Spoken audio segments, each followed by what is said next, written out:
میلاد شریف کا بیان یعنی حضور علیہ السلام کے دنیا میں جلوہ گر ہونے کا بیان ہمیں قرآن مجید میں ایک دو مقامات پر نہیں بلکہ ایک محتاط اندازے کے مطابق تقریباً 27 مقامات پر ملتا ہے۔ میلاد کا مفہوم کیا ہے وہ میں نے آپ کے سامنے ڈسکس کیا۔ اس مفہوم اور تعریف کے تناظر میں قرآن مجید کی آیات کو دیکھیں تو تقریباً 27 مقامات ایسے ہیں جہاں پر اللہ تبارک و تعالیٰ نے اپنے محبوب اعظم کے دنیا میں جلوہ گر ہونے، دنیا میں تشریف لانے کا بیان فرمایا ہے۔ ان میں سے ایک مقام ہم سنتے ہیں، چنانچہ پارہ 11 سورہ توبہ کی آیت نمبر 128 میں اللہ رب العزت اپنے محبوب علیہ السلام کی دنیا میں جلوہ گری کا اور آپ کی صفات کا بیان فرماتا ہے۔ لَقَدْ جَاءَكُمْ رَسُولٌ مِّنْ أَنفُسِكُمْ عَزِيزٌ عَلَيْهِ مَا عَنِتُّمْ حَرِيصٌ عَلَيْكُمْ بِالْمُؤْمِنِينَ رَءُوفٌ رَحِيمٌ۔ ترجمہ کنز العرفان، بے شک تمہارے پاس تم میں سے وہ عظیم رسول تشریف لائے جن پر تمہارا مشقت میں پڑنا بھاری گزرتا ہے، وہ تمہاری بھلائی کے نہایت چاہنے والے، مسلمانوں پر مہربان، رحمت فرمانے والے ہیں۔ تو اس آیت مبارکہ کی ابتدا دیکھیں، نبی کریم علیہ السلام کی آمد کا بیان ہے۔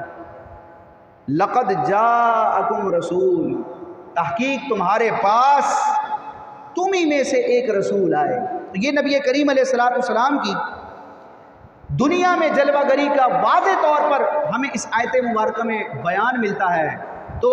جب کوئی قاری اس آیت کی تلاوت کرتا ہے اور سننے والے اس آیت کو سنتے ہیں تو گویا کہ وہ محفل قراءت قرآن بھی قرار پاتی ہے اور محفل میلاد بھی قرار پاتی ہے۔ جب کوئی امام نماز کے دوران اس آیت مبارکہ کی تلاوت کرتا ہے تو ایک ہی وقت میں رب کی عبادت بھی ہو رہی ہے، قرآن مجید کی تلاوت بھی ہو رہی ہے، اور ساتھ ہی نماز کے اندر نبی کریم علیہ السلام کے میلاد کا ذکر بھی ہو رہا ہے۔ تو حضور علیہ السلام کی پیدائش کا ذکر کرنا یہ تو گویا کہ قرآن کا وظیفہ ہے، رب تبارک و تعالیٰ کی سنت ہے۔ علماء نے لکھا کہ حضور علیہ السلام کی دنیا میں جلوہ گری کو بیان کرنا قرآن مجید میں جا بجا آپ کی آمد کا بیان ہے، اور پچھلی آسمانی کتابوں میں بھی اللہ تبارک و تعالیٰ نے نبی آخر الزمان کے دنیا میں جلوہ گر ہونے کا بیان فرمایا۔ آسمانی کتابوں میں بھی حضور علیہ السلام کا میلاد بیان کیا گیا ہے۔ تو میلاد بیان کرنا یہ سنت الہیہ بھی ہے، سنت انبیاء بھی ہے، سنت مصطفیٰ بھی ہے، سنت صحابہ بھی ہے، اور 14 صدیوں میں عاشقان رسول کا طریقہ بھی ہے۔ یہ جو آیت مبارکہ میں نے آپ کے سامنے تلاوت کی، اس کے تحت حکیم الامت، مفسر شہیر، محدث کبیر مفتی احمد یار خان نعیمی رحمۃ اللہ تعالیٰ علیہ نے جو تفسیری نکات بیان کیے ہیں، یعنی اس آیت مبارکہ سے کیا ثابت ہوتا ہے اور میلاد مصطفیٰ اور عظمت مصطفیٰ کا کیسا شاندار اس آیت مبارکہ میں بیان ہے، آپ کی کچھ عبارات سنتے ہیں۔ چنانچہ مشہور مفسر قرآن حکیم الامت مفتی احمد یار خان نعیمی رحمۃ اللہ تعالیٰ علیہ فرماتے ہیں، یہ آیت کریمہ حضور اکرم نور مجسم صلی اللہ تعالیٰ علیہ وآلہ وسلم کی نعت پاک کا گنجینہ یعنی کہ ایک خزانہ ہے۔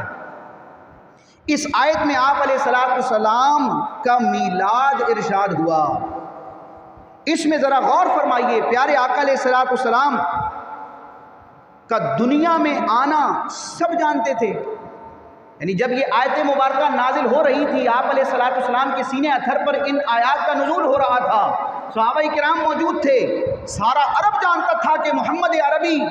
دنیا میں جلوہ گر ہو چکے ہیں، آخری نبی ہونے کا انہوں نے دعویٰ فرمایا ہے، اور اس دعوے کی دلیل میں ان کے معجزات شب و روز سب کے سامنے آیا ہیں۔ ان کے سینے اتھر پر قرآن نازل ہو رہا ہے جو غیب کی خبریں بتا رہا ہے، منافقین کے بھید کھول رہا ہے، آئندہ کی پیشن گوئی کر رہا ہے۔ تو یہ تو بات سب کو پتہ تھی، پھر رب نے کیوں فرمایا کہ تحقیق تمہارے پاس تمہیں میں سے ایک رسول آ گئے؟ یعنی ایک بات آپ کو معلوم ہو اور وہی آپ کو بتائی جائے، آپ کہیں گے اس سے کیا فائدہ ہوگا، یہ تو مجھے پہلے بھی پتا تھا۔ جیسے کہا جائے کہ آج جمعرات کا دن ہے اور غوثیہ مسجد میں اس وقت دعوت اسلامی کا سنت و برا ہفتہ وار اجتماع ہو رہا ہے، اس میں بیان ہو رہا ہے، اس کے بیان کا موضوع میلاد شریف ہے۔ آپ کہیں گے اس میں سے کون سی نئی بات ہے، سب مجھے پتہ ہے، میں یہاں موجود ہوں، ان تمام حقائق سے آگاہ ہوں، لیکن رب تبارک و تعالیٰ نے بیان فرمایا، اس کی وجہ کیا ہے؟ مفتی صاحب فرماتے ہیں نبی کریم علیہ السلام کا دنیا میں آنا تو سب لوگ جانتے تھے، پھر جانی ہوئی چیز کو بیان کیوں کیا گیا؟ ایک سوال پیدا ہوتا ہے، یہ کیوں بیان کیا رب نے؟ اس میں کیا حکمت ہے؟ مفتی صاحب فرماتے ہیں اس لیے تاکہ اس سے آپ صلی اللہ تعالی علیہ وآلہ وسلم کی ولادت کا ذکر ہو جائے۔ گویا کہ قدرت کو یہ منظور ہے کہ اس آیت مبارکہ کی تلاوت کے ذریعے، اس کے نزول کے ذریعے میلاد مصطفیٰ کا ذکر ہو جائے۔ کتنا پیارا نقطہ مفتی احمد یار خان نعیمی رحمۃ اللہ تعالی علیہ ارشاد فرماتے ہیں، الحمدللہ پیارے آقا رسول خدا احمد مجتبیٰ صلی اللہ تعالی علیہ وسلم کی ولادت، آپ کی عزت و عظمت اور آپ کی بے مثل و بے مثال شان کا ذکر انبیاء کرام نے بھی کیا۔ اللہ تبارک و تعالیٰ نے بھی قرآن مجید میں ان باتوں کا ذکر فرمایا۔ اس سے معلوم ہوا، مفتی صاحب فرماتے ہیں آپ کی بڑی شاندار کتاب ہے شان حبیب الرحمن، قرآن کی چند آیات جن میں حضور کی عظمت کا بیان ہے، ویسے تو کئی آیات ہیں، چند آیات کو لے کے آپ نے اس کی تفسیر فرمائی ہے، تو اسی کتاب سے یہ الحمدللہ بیان ہمارا ماخوذ ہے۔ تو شان حبیب الرحمن میں اس آیت کے تحت مفتی احمد یار خان نعیمی فرماتے ہیں کہ اس سے معلوم ہوا میلاد پاک کا ذکر کرنا، یعنی حضور علیہ السلام کے دنیا میں تشریف لانے کو بیان کرنا سنت الہیہ بھی ہے اور سنت انبیاء بھی ہے۔ مفتی صاحب مزید فرماتے ہیں اللہ پاک کی سب سے بڑی نعمت نبی کریم صلی اللہ تعالی علیہ وسلم ہے، اس لیے رب کریم نے قرآن مجید میں مختلف جگہ الگ الگ انداز میں حضور صلی اللہ تعالی علیہ وسلم کا میلاد شریف ارشاد فرمایا، یعنی بیان فرمایا ہے۔ کہیں عام انسانوں کو حضور کا میلاد سنایا، کہیں صرف مسلمانوں کو بتایا، کہیں ساری مخلوق کو سنایا، کہیں اپنے نبیوں کو اپنے محبوب صلی اللہ تعالی علیہ وسلم کا میلاد سنایا، پھر ہر جگہ ایسی شان کے ساتھ میلاد مصطفیٰ کا ذکر کیا کہ سب قربان ہو جائیں۔ یعنی یہ بہت ساری آیات مبارکہ مفتی صاحب کے پیش نظر تھی جن میں مختلف شخصیات سے، کائنات کے مخلوقات کے مختلف طبقات سے جو رب تبارک و تعالیٰ نے کلام فرمایا اور حضور کی دنیا میں جلوہ گری کا بیان فرمایا، ان آیتوں کا گویا کی کنکلوژن مفتی احمد یار خان نعیمی رحمۃ اللہ تعالیٰ علیہ بیان فرماتے ہیں۔ اور جب حضور علیہ السلام دنیا میں جلوہ گر ہوئے تو مخلوق کو جو کمالات ملنا پاسبل تھا، ممکن تھا، وہ تمام کمالات اللہ تعالیٰ نے اپنے محبوب علیہ السلام کو عطا فرمائے، ان تمام کمالات کے ساتھ حضور دنیا میں تشریف لائے ہیں۔ یہ اعلیٰ حضرت امام علیہ سنت نے فتاوی الرضویہ میں ایک مقام پر ذکر کیا کہ مخلوق کو جو بڑے سے بڑا مقام و مرتبہ، قدرت، اختیار اور شان ملنا ممکن تھی، جو شان ابدیت کے منافی نہیں تھی، جس میں کفر اور شرک کا کوئی شائبہ نہیں ہو سکتا تھا، رب تبارک و تعالیٰ کی ذات اور صفات سے کہیں بھی شرک کا کہیں شائبہ نہیں ہے، یعنی رب تبارک و تعالیٰ اپنی مخلوقات کو جو کمالات دینے پر قادر تھا، رب تبارک و تعالیٰ نے وہ تمام کمالات اپنے محبوب علیہ السلام کو عطا فرمائے ہیں۔ تو پیارے آقا علیہ السلام مرجع کائنات بھی ہیں، مرجع عوام و خواص بھی ہیں، مرجع حسن و جمال بھی ہیں، مرجع معجزات بھی ہیں اور مرجع صفات و کمالات بھی ہیں۔ حضور علیہ السلام کے در سے ہی پھر یہ سب کچھ تقسیم ہوتا ہے۔ صوفیاء کرام نے جب پیارے آقا علیہ السلام کے میلاد کا ذکر کیا تو اسی نقطے کو بیان کیا کہ حضور علیہ السلام جو دنیا میں آئے ہیں نا، ویسے تو آدم علیہ السلام سے لے کر آج تک اور تا صبح قیامت جب تک زمین پر انسانیت کی نسل باقی رہے گی، لوگ آتے رہیں گے، شب و روز ولادت کا اور پیدائش کا سلسلہ پوری دنیا میں جاری ہے، آئے تو سب، لیکن حضور بھی جب آئے نا تو پیارے آقا علیہ السلام کا آنا سب سے جدا تھا۔ آپ آئے اور تمام کمالات کو اپنے ساتھ لے کر آئے۔ چنانچہ صوفیاء کرام اس آیت مبارکہ جو آپ کے سامنے میں نے سورہ توبہ کی آیت نمبر 128 تلاوت کی، لقد جاءکم رسول من انفسکم، اس آیت کے تناظر میں صوفیاء کرام تحریر فرماتے ہیں کہ اللہ پاک نے روح مصطفیٰ کو، حضور علیہ السلام کی روح کو نورانی صورت دے کر بھیجا۔ آپ صلی اللہ علیہ وسلم کا سر مبارک برکت سے، مبارک آنکھیں حیا سے، کان شریف عزت سے، زبان مبارک ذکر سے، ہونٹ مبارک تسبیح سے، چہرہ پاک رضائے الہی سے، سینہ مقدس اخلاص سے، پاکیزہ دل رحمت سے، اور ہاتھ مبارک سخاوت سے بنا کر یہ تمام صفات آپ کو دے کر اللہ تبارک و تعالیٰ نے دنیا میں جلوہ گر فرمایا ہے۔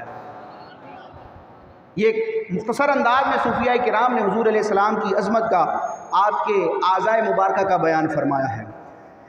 مدنی اسلامی بھائیوں، رب تبارک و تعالیٰ نے قرآن مجید برہان رشید میں مختلف مقامات پر مختلف لوگوں کے دنیا میں آنے کا بیان فرمایا ہے، لیکن ان کے دنیا میں آنے کے بیان کو رب تبارک و تعالیٰ نے مختلف کلمات کے ساتھ ذکر کیا ہے،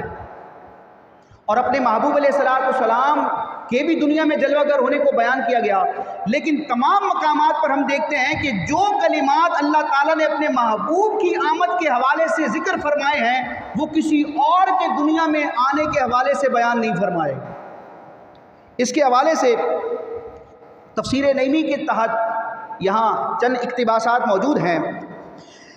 تو پیارے اسلامی بھائیوں، جو آیت کریمہ ابھی ہم نے سنی لقد جاءکم، اس میں لفظ جاء آیا ہے، یہ ورب ہے، ماضی کا صیغہ ہے، اس کا مطلب ہے آیا، کوئی بھی آ سکتا ہے، لیکن یہاں آنے سے مراد حضور علیہ السلام کا آنا ہے۔ جاء کا مطلب ہے آنا، جس کو انگلش میں کم کہا جائے، اردو میں آنا کہا جائے۔ تو یہ آیت مبارکہ جو بھی ہم نے سنی، اس میں اللہ تبارک و تعالیٰ نے لفظ جاء ارشاد فرمایا، اس میں بھی بڑی ایمان افروز نبی کریم علیہ السلام کی نعت موجود ہے۔ چنانچہ مفتی احمد یار خان نعیمی رحمۃ اللہ تعالیٰ علیہ ارشاد فرماتے ہیں کہ قرآن مجید میں لوگوں کی پیدائش کے ذکر کے لیے دو لفظ استعمال ہوئے ہیں۔ نمبر ایک خلقہ، اس کا معنی ہوتا ہے پیدا ہونا، پیدا کرنا، بنانا، اور دوسرا لفظ ہے بدع، با دال اور عین، اس کا مطلب ہے ایجاد کرنا، یعنی کسی کی پیدائش کا قرآن مجید میں جب بیان کیا گیا تو عموماً ہمیں قرآن مجید میں یہ دو کلمات نظر آتے ہیں، خلقہ، بدع۔ خلقہ کا مطلب ہے پیدا کرنا، بنانا، اور بدع کا مطلب ہے ایجاد کرنا، کریٹ کرنا۔ مگر حضور پر نور صلی اللہ تعالی علیہ وسلم کے دنیا میں تشریف لانے کے لیے قرآن مجید برہان رشید میں تقریباً 3 کلمات، 3 الفاظ استعمال ہوئے ہیں۔ یہ پورے قرآن کی جب ہم تلاوت کرتے ہیں، مطالعہ کرتے ہیں، اور حضور علیہ السلام کے دنیا میں جلوہ گر ہونے اور آپ کی پیدائش کا ہم بیان قرآن مجید میں تلاش کرتے ہیں، تو مختلف آیات کے تحت ہمیں 3 الفاظ نظر آتے ہیں، جن الفاظ کے ساتھ رب تبارک و تعالیٰ نے اپنے محبوب کا میلاد ذکر فرمایا۔ نمبر 1 جاء، جیسے کہ سورہ توبہ کی آیت نمبر 128 میں ہے، جاء، اس کا مطلب ہے آنا، تشریف لانا۔ اور دوسرا لفظ ہے ارسلہ، ارسلہ کا مطلب ہوتا ہے بھیجا، بھیجنا، ارسلہ یرسل ارسال، اسی سے مرسل بنتا ہے۔ مرسل کہتے ہیں جس کو بھیجا جائے، یعنی رسول کو مرسل بھی کہا جاتا ہے۔ اور تیسرا لفظ ہے بعثا، مبعوث کیا، اس کا مطلب بھی لفظی معنی ہوتا ہے بھیجنا، ورنہ اللہ کے کسی سچے نبی کا لوگوں کی طرف، اپنی قوم کی طرف آ کر اپنے نبی ہونے کا اظہار کرنا اور اللہ تعالیٰ کا جو وحی الہی کے ذریعے حکم تھا وہ پہنچانا، اس کی ابتدا کرنا، اس کو بعثت کہا جاتا ہے، اس کو مبعوث ہونا کہا جاتا ہے۔ تو سب کی پیدائش کا ذکر ہوا تو خلق اور بدا کا لفظ ارشاد فرمایا گیا، لیکن جب پیارے آقا علیہ السلام کی دنیا میں جلوہ گری کا بیان ہوا تو رب تبارک و تعالیٰ نے کہیں تو جاء کے کلمات ارشاد فرمائے، کہیں ارسلہ کا جملہ کلمہ ارشاد فرمایا، اور کہیں بعث کا کلمہ ارشاد فرمایا۔ تو یہ اتنا ڈفرینس، اتنا فرق اور امتیاز کیوں ہے؟ چنانچہ مفتی صاحب فرماتے ہیں غرض قرآن کریم میں کسی جگہ بھی آپ صلی اللہ تعالی علیہ وسلم کی تشریف آوری کے لیے خلقہ یا بدع کا لفظ نہیں آیا، اس میں بھی حکمت ہے۔ وہ حکمت کیا ہے کہ جس لفظ کے ساتھ دوسروں کا آنا بیان کیا، اللہ تبارک و تعالیٰ نے ان الفاظ کے علاوہ دیگر کلمات کے ساتھ اپنے محبوب کی آمد کا ذکر فرمایا۔ اس میں حکمت الہیہ کیا ہے ایک حکمت بیان کرتے ہوئے مفتی صاحب فرماتے ہیں، وہ حکمت یہ ہے کہ حضور پر نور صلی اللہ تعالی علیہ وآلہ وسلم رب کائنات کی اعلیٰ نعمت ہیں جو تحفے کے طور پر مخلوق کو دیے گئے، لہذا رب تبارک و تعالیٰ نے آپ علیہ السلام کے لیے تشریف لے آئے، ارسلہ رب نے ان کو بھیج دیا، بعث رب تبارک و تعالیٰ نے ان کو مبعوث فرمایا، اس طرح کے کلمات ذکر کیے۔ اور آگے بھی ایک بڑا شاندار نقطہ ہے، دیکھیں کسی کے پیدا ہونے کا بیان جو کیا جاتا ہے تو اس سے سمجھا یہی جاتا ہے کہ جس وقت یا جس تاریخ کو کسی کی پیدائش کا ذکر کیا جا رہا ہے یہ اسی وقت وجود میں آیا ہے۔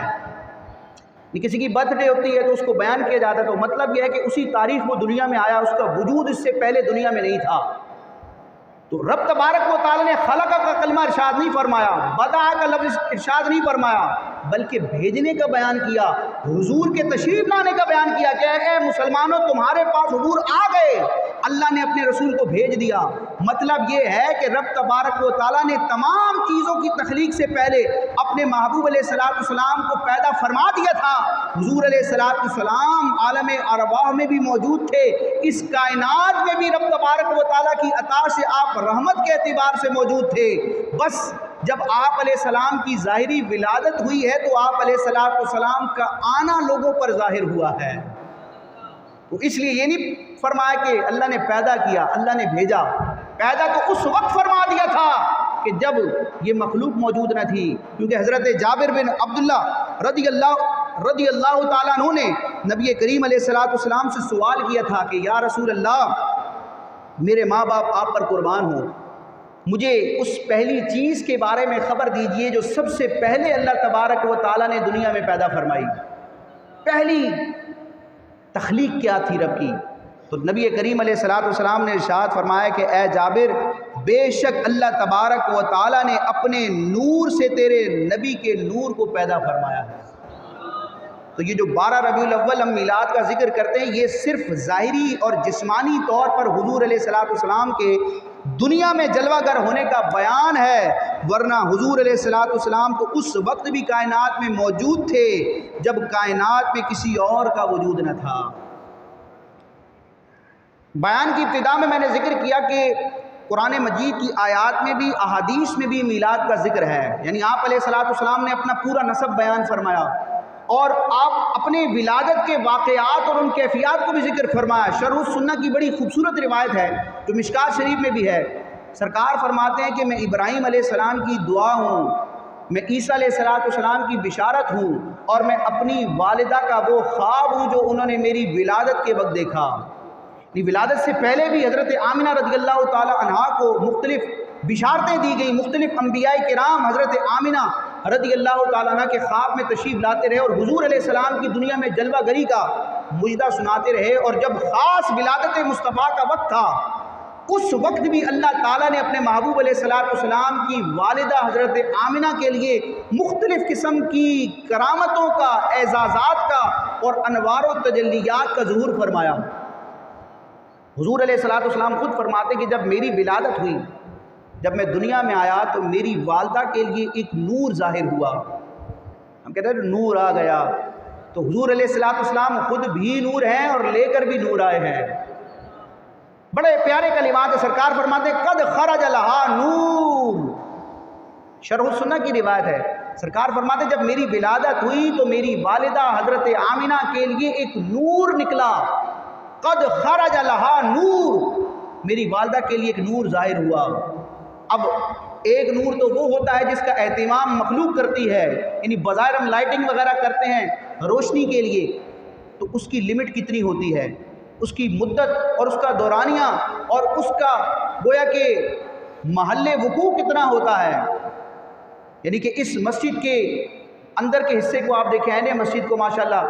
لائٹوں سے یہ روشن ہے، اور ویسے بھی رب تبارک و تعالیٰ کے انوار سے مسجدیں تو روشن ہوتی ہیں، لیکن ظاہری نور اور روشنی کے اعتبار سے لائٹ ہے، لیکن آپ مسجد کے عین کے باہر کا حصہ دیکھیں، صحن کا دیکھیں، دائیں بائیں کا دیکھیں تو وہاں آپ کو یہ چاندنا نظر نہیں آئے گا۔ وجہ کیا ہے کہ یہ روشنی لیمیٹڈ ہے، لیکن رب تبارک و تعالیٰ نے جب حضرت آمنہ کے لیے نور ظاہر فرمایا تو وہ کتنا وسیع تھا، پیارے آقا علیہ السلام فرماتے ہیں قد خرج لہا نور، میری والدہ کے لیے میری ولادت کے وقت نور ظاہر ہوا، اضاء لہا منہ قصور الشام، میری والدہ میری پیدائش کے وقت بظاہر جسمانی طور پر تو مکے کی سرزمین پر تھیں، لیکن اس نور کی تجلیات کی وجہ سے میری والدہ کے لیے ملک شام کے محلات روشن ہو گئے۔ یہ میں کوئی شعر نہیں سنا رہا آپ کو، یہ پیارے آقا علیہ السلام کو فرمان سنا رہا ہوں۔ تو میلاد مصطفیٰ میں عاشقان رسول کیا کرتے ہیں؟ حضور کی پیدائش کا ذکر کرتے ہیں۔ تو اس حدیث کو دیکھیں تو جب حضور علیہ السلام کی حدیث بیان کر رہے تھے، صحابہ کرام سن رہے تھے، تو وہ محفل میلاد ہو رہی تھی۔ کیونکہ ہم بھی یہی کرتے ہیں، صرف الفاظ کا اور تعبیرات کا فرق ہوتا ہے، مفہوم خلاصہ ایک ہی ہے کہ حضور دنیا میں تشریف لے آئے۔ تو پیارے آقا علیہ السلام نے بھی مختلف مواقع پر اپنی ولادت کے، اپنے نسب کے حوالے سے ارشادات فرمائے، اپنے بچپنے کے، اپنے رضاعت کے واقعات بیان فرمائے، آپ کے سامنے بیان کیے گئے۔ تو یہ سب محفل میلاد ہے۔ تو قرآن میں بھی حضور علیہ السلام کے فرامین میں بھی ہمیں میلاد نظر آتا ہے، اور اس کے ساتھ ساتھ صحابہ کرام کے لب و لہجے میں بھی ہمیں میلاد مصطفیٰ کی اصل اور روح نظر آتی ہے۔ یعنی بلا مبالغہ درجنوں روایتیں اس موضوع پر ذکر کی جا سکتی ہیں کہ جن میں صحابہ کرام کا حضور کی ولادت کا بیان کرنا ذکر کیا گیا ہے۔ ایک روایت جو ہمارے بیان کا حصہ ہے وہ میں آپ کے سامنے ذکر کرتا ہوں کہ میلاد کر کون رہا ہے، کر کس طرح رہا ہے، اور کر کس کے سامنے رہا ہے، اور کر کس کی اجازت سے رہا ہے۔ اچھا، یہ روایت وہ ہے، اس کے بلا مبالغہ درجنوں ریفرنسز موجود ہیں۔ یعنی کافی عرصہ پہلے اس روایت کی میں نے تخریج کی تھی۔ تخریج کا مطلب یہ ہوتا ہے کہ یہ بات جو ہے کن کن کتابوں میں موجود ہے، اس کے ریفرنسز کیا ہیں۔ تو بلا مبالغہ میں نے 1 درجن سے زیادہ حوالہ جات نکالے تھے۔ یعنی امت کے مختلف ائمہ نے، محدثین نے، متکلمین نے، بڑے بڑے اکابرین نے اس روایت کو اپنی کتاب میں ذکر کیا ہے۔ وہ روایت کیا ہے کہ غزوہ تبوک اسلام کا ایک عظیم معرکہ تھا۔ غزوہ تبوک کے ختم ہونے کے بعد نبی کریم علیہ السلام واپس تشریف لا رہے تھے، تو دوران سفر حضور علیہ السلام کے چچا حضرت عباس بن عبد المطلب رضی اللہ تعالیٰ عنہ یہ حضور کی بارگاہ میں حاضر ہوتے ہیں اور عرض کرتے ہیں، یا رسول اللہ مجھے اجازت دیجئے، میں آپ کی نعت بیان کرنا چاہتا ہوں۔ عرب کا مزاج تھا، شاعری پر بھی ان کو کمال درجے کی مہارت تھی، اور کئی صحابہ کرام ہیں۔ حضرت حسان بن ثابت رضی اللہ تعالیٰ عنہ کا تو نام سب جانتے ہیں، اس کے علاوہ اور بھی کئی صحابہ تھے۔ حضرت عبداللہ بن رواحہ بھی دربار رسالت کے عظیم شاعر تھے۔ حضرت کعب بن زہیر رضی اللہ تعالیٰ عنہ بھی عظیم صحابی رسول اور عظیم نعت گو شاعر تھے، اور حضرت عباس رضی اللہ تعالیٰ عنہ بھی قصیدے کی اشعار کی صورت میں حضور کی نعت خوانی کرنے والے تھے۔ اب غزوہ تبوک سے، جنگ سے واپس لوٹ رہے ہیں، اور صحابہ کا مزاج دیکھیں، عرض کرتے ہیں یا رسول اللہ اجازت دیں، میں آپ کی مدح کرنا چاہتا ہوں۔ تو آپ علیہ السلام نے اپنے چچا جان حضرت عباس کو دعا بھی دی، اور وہ دعا کا خلاصہ یہ ہے کہ اے میرے چچا، وہ مجھے میری مدح سناؤ، اللہ تمہارے دانت نہ گرائے۔ یہ اہل عرب کا ایک انداز تھا کہ کسی کو دعا دینی ہو، کوئی کسی کی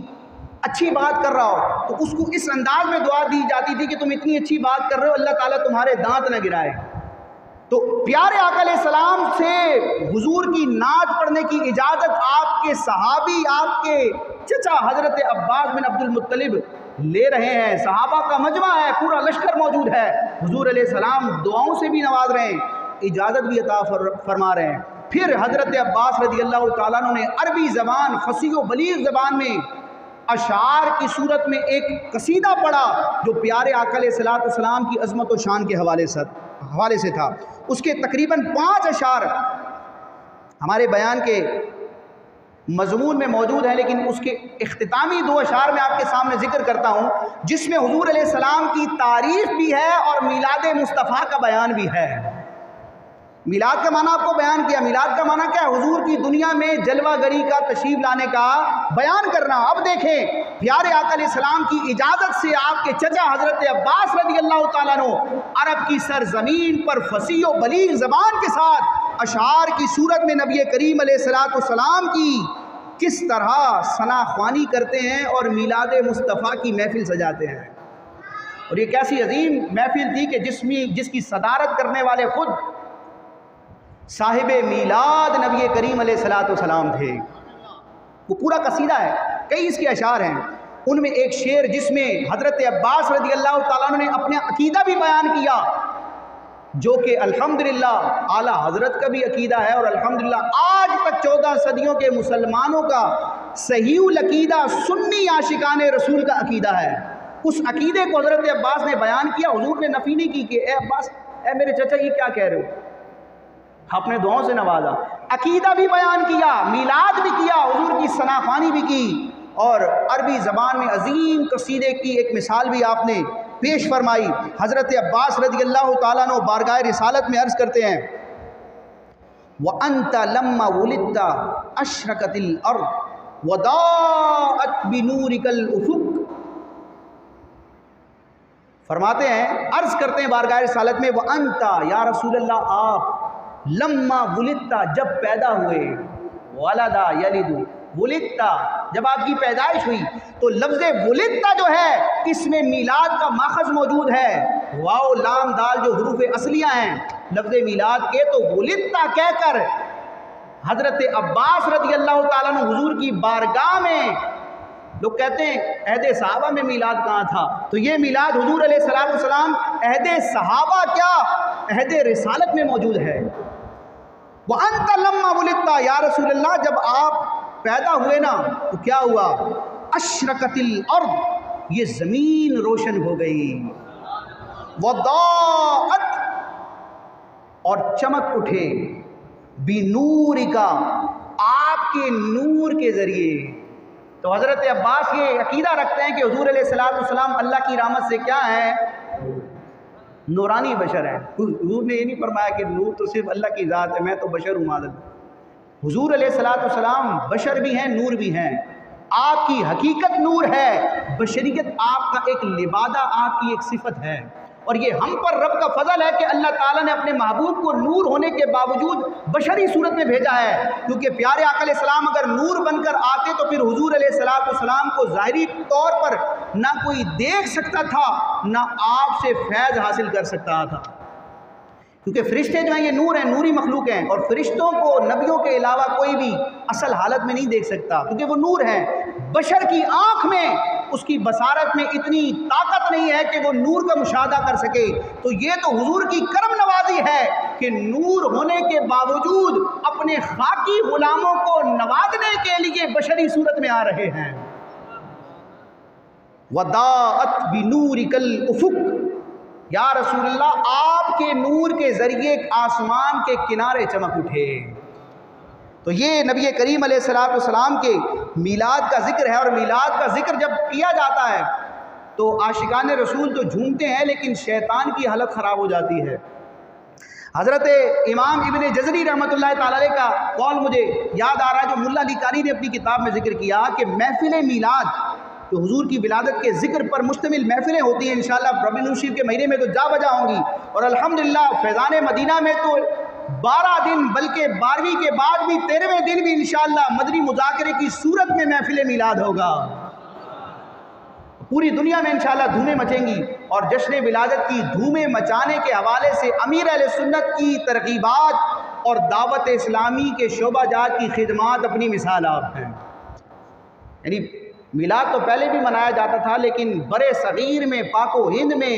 میلاد کی رونقوں کو 4 چاند لگانے والی، بلکہ میلاد کے 12 چاند لگانے والی یہ دعوت اسلامی ہے۔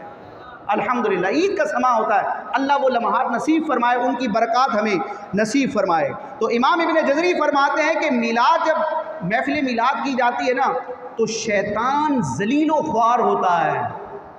اور جو مسلمان ہوتے ہیں ان کے دل شاد یعنی مسرور اور خوش ہوتے ہیں، جس کو ہمارے بزرگوں نے بیان کیا کہ نثار تیری چہل پہل پر ہزاروں عید ربیع الاول، سوائے ابلیس کے جہاں میں سبھی تو خوشیاں منا رہے ہیں۔ یہ صرف تخیل نہیں ہے بلکہ حقیقت ہے، بزرگوں نے لکھا ہے کہ جب پیارے آقا علیہ السلام کی ولادت ہوئی تو شیطان کی حالت خراب ہو گئی تھی، چنانچہ حضرت امام سہیلی رحمۃ اللہ تعالی علیہ تحریر فرماتے ہیں، اس کو بعض